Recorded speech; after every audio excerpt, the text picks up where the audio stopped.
मेरे पास एक ऐसा ब्लैक कार्ड था जिसकी लिमिट $1 ट्रिलियन थी। हर दिन इस कार्ड का बैलेंस फिर से $1 ट्रिलियन हो जाता था। सवाल था, क्या मैं सिर्फ एक दिन में इस कार्ड के सारे पैसे खत्म कर सकता था? मेरी मंगेतर ठीक मेरी आंखों के सामने एक अमीर लड़के की लग्जरी कार में बैठ गई। इसके बाद उसने सबके सामने मेरा मजाक उड़ाते हुए कहा कि मैं गरीब हूँ और मेरे कोई जान पहचान वाले भी नहीं है। मेरा दिल टूट गया और मेरी मुठियां गुस्से से भींच गईं। तभी एक आवाज गूंजी, डिंग! उपयुक्त होस्ट का पता चल गया है। स्पेंडिंग सिस्टम सफलतापूर्वक एक्टिवेट हो चुका है। बधाई हो होस्ट, आपको एक लग्जरी ब्लैक कार्ड मिला है। इसका बैलेंस हर दिन $1 ट्रिलियन पर रीसेट होगा। हर एक $100 मिलियन खर्च करने पर होस्ट को एक स्पेंडिंग पॉइंट मिलेगा। इन स्पेंडिंग पॉइंट्स को सिस्टम की अलग अलग वस्तुओं के लिए एक्सचेंज किया जा सकता है। आवाज खत्म होते ही मेरे हाथ में एक चमचमाता हुआ ब्लैक कार्ड दिखाई दिया। हर दिन $1 ट्रिलियन।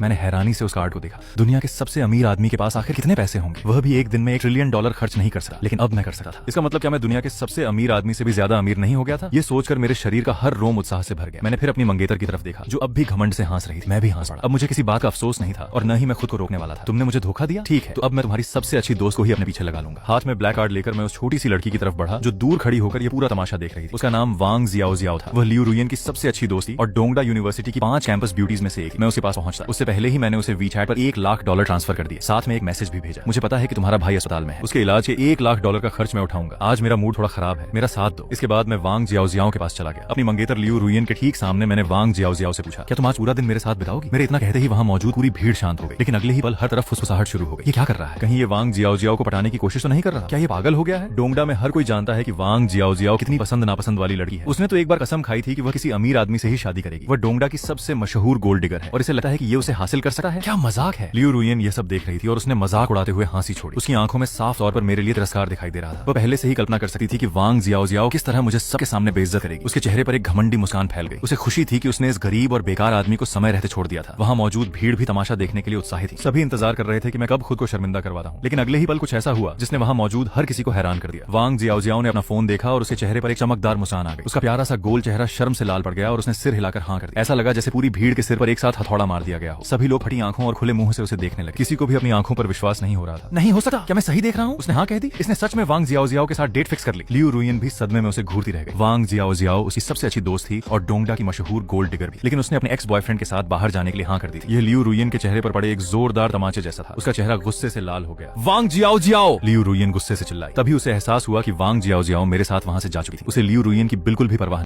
लियू रुयान का खराब चेहरा देखकर चूंची आगे बढ़ा और उसे समझाने लगा, रुयान, दो गरीब और बेकार लोगों की वजह से परेशान होने की क्या जरूरत है? वे हम जैसे लोगों के लायक ही नहीं है। चूची ने घमंड से यह बात कही और हमें जाते हुए देखा। उसकी आंखों में हमारे लिए साफ तिरस्कार था। उसकी बातें सुनकर लियू रुयान को थोड़ी राहत मिली। वांग जियाओ को जरूर अंधी होना चाहिए जो उसने उसके जैसे इंसान को चुना। उसकी किस्मत में बस एक साधारण गृहिणी बनना ही लिखा है। लियू रुयान मन ही मन इंतजार कर रही थी कि एक दिन वांग जियाओ को अपने फैसले पर पछतावा हो। ये सोचकर लियू रुयान व्यंग्य से मुस्कुराई। चलो बेबी, गुस्सा मत हो, मैं तुम्हें ज्वेलरी की शॉपिंग करवाता हूँ। चलो कियांडा प्लाजा चलते हैं। चूची ने उसकी कमर में हाथ डाला और दोनों वापस कार में बैठ गए। उधर $1 लाख लेने के बाद वांग जियाओ थोड़ी असहज लग रही थी। उसने मेरी तरफ देखा और अजीब तरीके से पूछा, हम कहाँ जा रहे हैं? कहाँ? कियांडा प्लाजा? और कहाँ? वहाँ पैसे पानी की तरह खर्च होते हैं और आज मुझे जमकर पैसे खर्च करने थे। सिस्टम ने कहा था कि हर $10 करोड़ खर्च करने पर मुझे एक स्पेंडिंग पॉइंट मिलेगा। उन पॉइंट्स को तरह तरह की चीजों के बदले एक्सचेंज किया जा सकता था। मुझे बिल्कुल नहीं पता था कि उन चीजों में क्या क्या शामिल था, लेकिन सिस्टम की कोई भी चीज साधारण नहीं हो सकती थी। इसी वजह से मुझे एक्सचेंज शॉप को लेकर काफी उत्सुकता हो रही थी। सिस्टम, क्या तुम एक्सचेंज शॉप खोल सकते हो? नहीं, इसे अनलॉक करने के लिए 10 स्पेंडिंग पॉइंट्स की जरूरत है। धत, इस जवाब ने मुझे बुरी तरह चौंका दिया। इसका मतलब था कि एक्सचेंज शॉप को अनलॉक करने के लिए मुझे पूरे $1 बिलियन खर्च करने होंगे। क्या सिस्टम मूल रूप से मुझे पैसे खर्च करने के लिए मजबूर कर रहा था? सिस्टम, क्या तुम कम से कम मुझे बता सकते हो कि मैं किन चीजों के बदले एक्सचेंज कर सकता हूँ? सभी एक्सचेंज आइटम सिस्टम द्वारा सावधानी से चुने गए खजाने हैं। यह जानकारी गोपनीय है और पहले से नहीं बताई जा सकती। मैं बेबस था, लेकिन अब मेरी उत्सुकता और भी बढ़ गई थी। ठीक है, पहले $1 बिलियन खर्च कर लेता हूँ। मैंने वांग जियाओ का हाथ पकड़ा और चल पड़ा। चलो कियांडा प्लाजा। मेरा मूड खराब है, इसलिए आज मुझे पैसे खर्च करने में मदद करो। मेरा हाथ पकड़ते ही वांग जियाओ शर्मा गई। उसने अपना हाथ छुड़ाने की कोशिश की। मेरे बारे में उसकी राय सामान्य थी और वह मुझे वास्तव में पसंद नहीं करती थी। उसके मेरे साथ आने की एकमात्र वजह वही $1 लाख थे। उसके छोटे भाई को ल्यूकेमिया था। शुरुआती इलाज में ही उसके परिवार की सारी बचत खत्म हो चुकी थी और आगे होने वाले इलाज का खर्च बहुत ज्यादा था। इसी वजह से वह एक अमीर बॉयफ्रेंड चाहती थी और मैंने उसे $1 लाख दे दिए थे। फिर भी यह बात उसे अब तक हैरान कर रही थी। हमने टैक्सी ली और सीधे कियांडा प्लाजा की ओर निकल पड़े। वहां पहुंचकर हम सीधे वांगशियांग पवेलियन नाम के एक रेस्टोरेंट में चले गए। वांगशियांग पवेलियन के बाहर वांग जियाओ ने हैरानी से मेरी तरफ देखा। उसे लगा था कि हम बस किसी सस्ते से छोटे रेस्टोरेंट में खाना खाएंगे। उसे बिल्कुल उम्मीद नहीं थी कि मैं उसे वांगशियांग पवेलियन लेकर आऊंगा। उसके चेहरे पर साफ हैरानी दिखाई दे रही थी। यहाँ तक कि यहाँ का एक साधारण खाना भी आसानी से $1000 से ज्यादा का हो सकता था। हम जैसे छात्रों के लिए यह हमारी क्षमता से बहुत बाहर था। उसे यकीन ही नहीं हो रहा था कि मैं उसे यहाँ लेकर आया हूँ, लेकिन हैरानी के पीछे उसके चेहरे पर मेरे लिए तिरस्कार भी था। उसे लगा कि मैं सिर्फ उसे प्रभावित करने के लिए अमीर होने का दिखावा कर रहा हूँ। उसके हिसाब से मेरे पास जो भी पैसा था वह शायद मेरे माता पिता की बचत का था। ये सोचते ही मेरे लिए उसकी राय पूरी तरह गिर गई। अब वह मुझे और भी ज्यादा नापसंद करने लगी। उसका उदास चेहरा देखकर मैं उलझन में पड़ गया। आखिर उसे परेशानी क्या थी? मैं तो उसे एक शानदार खाना खिलाने लाया था। मैंने सिर हिलाया और अंदर चला गया। फिर मैंने वेटर से एक लग्जरी प्राइवेट रूम मांगा। वेटर ने बताया कि वहाँ का न्यूनतम खर्च $50,000 था। यह सुनकर मेरे चेहरे पर मुस्कान आ गई। मुझे पैसे खर्च करने से डर नहीं लगा था। मुझे डर था कि मैं पर्याप्त पैसे खर्च ही न कर पाऊं। कुछ पल सोच सोचने के बाद मुझे लगा कि $50,000 भी बहुत कम थे, इसलिए मैंने वेटर से पूछा, क्या आपके पास इससे भी महंगा कुछ है? शायद ऐसा प्राइवेट रूम जिसका न्यूनतम खर्च $1,00,000 हो। वेटर वहीं जम गया। उसे लगा शायद उसने मेरी बात गलत सुन ली। $50,000 भी पर्याप्त नहीं थे। यह आदमी तो $1,00,000 खर्च करना चाहता था। वेटर ने मेरे सस्ते दिखने वाले कपड़ों को संदेह भरी नजरों से देखा। उसे मन में सवाल उठा, क्या यह आदमी मुफ्त में खाना खाने के लिए कोई धोखा देने आया है? वांग जियाओ का चेहरा पूरी तरह निराश हो गया था। उसे लगा कि मैं बस दिखावा कर रहा हूँ। वेटर के अजीब से हाव भाव देखकर वांग जियाओ को बेहद शर्मिंदगी महसूस हुई। आज मेरे साथ बाहर आना उसकी सबसे बड़ी गलती थी। घर पहुंचते ही उसने मुझे ब्लॉक कर दिया था। उसने पहले ही तय कर लिया था कि मौका मिलते ही वो वहां से भाग जाए। अगर यह सब ऐसे ही चलता रहा तो उसकी पूरी तरह बेइज्जती हो जाती। सर, वो बस आपके साथ मजाक कर रहा था। वांग जियाओ ने जल्दी से समझाने की कोशिश की। उसे डर था कि कहीं वेटर सच में हमें बाहर न निकाल दे। मैंने भी जिद नहीं की। मैंने मेन्यू देखा और कहा, सिर्फ हम दोनों ही हैं, चलो कुछ साधारण ही रहते हैं। यह सुनकर वांग जियाओ ने आखिरकार राहत की सांस ली। उसे डर था कि मैं फिर से कोई ऐसी हरकत करूंगा जिससे उसकी बेइज्जती हो जाएगी, लेकिन मेरे पास $1 ट्रिलियन थे, इसलिए मैं बिल्कुल शांत रहा। मुझे किसी चीज का डर नहीं था। आखिर ऐसा आदमी के अंदर एक अलग ही आत्मविश्वास पैदा कर देता है। मैंने मेन्यू बंद किया और मुस्कुराते हुए कहा, ठीक है, तो हर चीज एक एक लेकर आओ। वांग जियाओ ने सख्ती से मेरी ओर देखा और मेरे शांत चेहरे को घूरने लगी। ये है कुछ साधारण रखना। अगर तुम पूरी तरह खुलकर खर्च करने लगो तो क्या पूरे रेस्टोरेंट को ही खरीद लोगे? वेटर 2 सेकंड के लिए वहीं जम गया। फिर उसने सावधानी से पूछा, सर, हमारे मेन्यू में कई महंगी चीजें शामिल हैं, जैसे ब्लैक ट्रफल, सी ककम्बर, ऑस्ट्रेलियन लॉबस्टर और भी बहुत कुछ। हर चीज एक एक मंगाने पर बिल लगभग $1,50,000 आएगा। क्या आप यही चाहते हैं? मैंने सिर हिलाकर हामी भर दी। वेटर मेन्यू लेकर वहां से चला गया। वो तुरंत मैनेजर के पास पहुंचा और उसे पूरी बात बताई। फिर उसने पूछा कि हमें खाना परोसा जाए या बाहर निकाल दिया जाए। जब मैनेजर ने सुना कि हमने $1,00,000 से ज्यादा का खाना ऑर्डर किया है तो उसे शक हुआ। 2 सेकंड सोचने के बाद उसने हाथ हिलाते हुए कहा, इसे खाना परोस, लेकिन प्राइवेट रूम के बाहर कई सिक्योरिटी गार्ड तैनात कर दो। इस पर कड़ी नजर रखना। इसे बिल चुकाए बिना भागने मत देना और अगर इसने कोई चाल चली तो इसे जमकर पीना। फिर इसे इसके माता पिता के पास ले जाना और उनसे पैसे वसूल करना। वेटर ने ठंडी मुस्कान के साथ सिर हिला दिया। उधर मेरी नकली शांति देकर वांग जियाओ आखिरकार अपना आपा खो बैठी। बस करो, मैं तुम्हें नीचा दिखाने की कोशिश नहीं कर रही, लेकिन क्या तुम सच में $1,50,000 का बिल चुका सकते हो? उसकी आंखों में निराशा और नफरत साफ दिखाई दे रही। मुझे अंदाजा लगाने दो, जो $1,00,000 तुमने मुझे दिए थे वो तुम्हारे परिवार की जमा पूंजी थी, है ना? अपने माता पिता की सालों की मेहनत की कमाई से दिखावा करना घिनौना है। वांग जियाओ ने अपने मन की नफरत बिल्कुल नहीं छिपाई। मैं एक पल के लिए जम गया। मैंने कभी नहीं सोचा था कि एक मशहूर गोल्ड डिगर कही जाने वाली लड़की ऐसी बात कहेगी। इससे मेरी नजरों में उसके लिए एक अलग ही राय बन गई, लेकिन मैंने उसे कुछ समझाया नहीं। वैसे भी वो मेरी बात पर विश्वास नहीं करती, तो फिर अपनी सफाई देकर अपनी ऊर्जा क्यों बर्बाद करता? यही सोचकर मैंने पलटकर कहा, मेरी जेब से एक पैसा भी नहीं जा रहा, तो मुझे इसकी चिंता क्यों करनी चाहिए? वांग जियाओ कुछ पल के लिए जम गई, फिर गुस्से में बोली, ठीक है, मैं तुम्हें अमीर बनने का नाटक करते हुए तब तक देखूंगी जब तक तुम अपना सब कुछ नहीं खो देते। अपना सब कुछ खो देना? अभी इस वक्त मैं सबसे ज्यादा यही चाहता था। मैं बस अपना पूरा $1 ट्रिलियन खर्च करना चाहता था, लेकिन मैंने अभी तक मुश्किल से कुछ ही पैसे खर्च किए थे। मुझे अभी बहुत लंबा रास्ता तय करना रहा हूँ। मैंने रेस्टोरेंट में मेन्यू की हर चीज एक एक ऑर्डर कर दी, जिसका बिल करीब $1,50,000 था। मैनेजर ने सिक्योरिटी गार्ड्स को मुझ पर नजर रखने का आदेश दे दिया, जबकि वांग जियाओ ने मुझे अपने माता पिता के पैसों से दिखावा करने वाला समझ लिया। लेकिन मेरा असली मकसद तो अपना पूरा $1 ट्रिलियन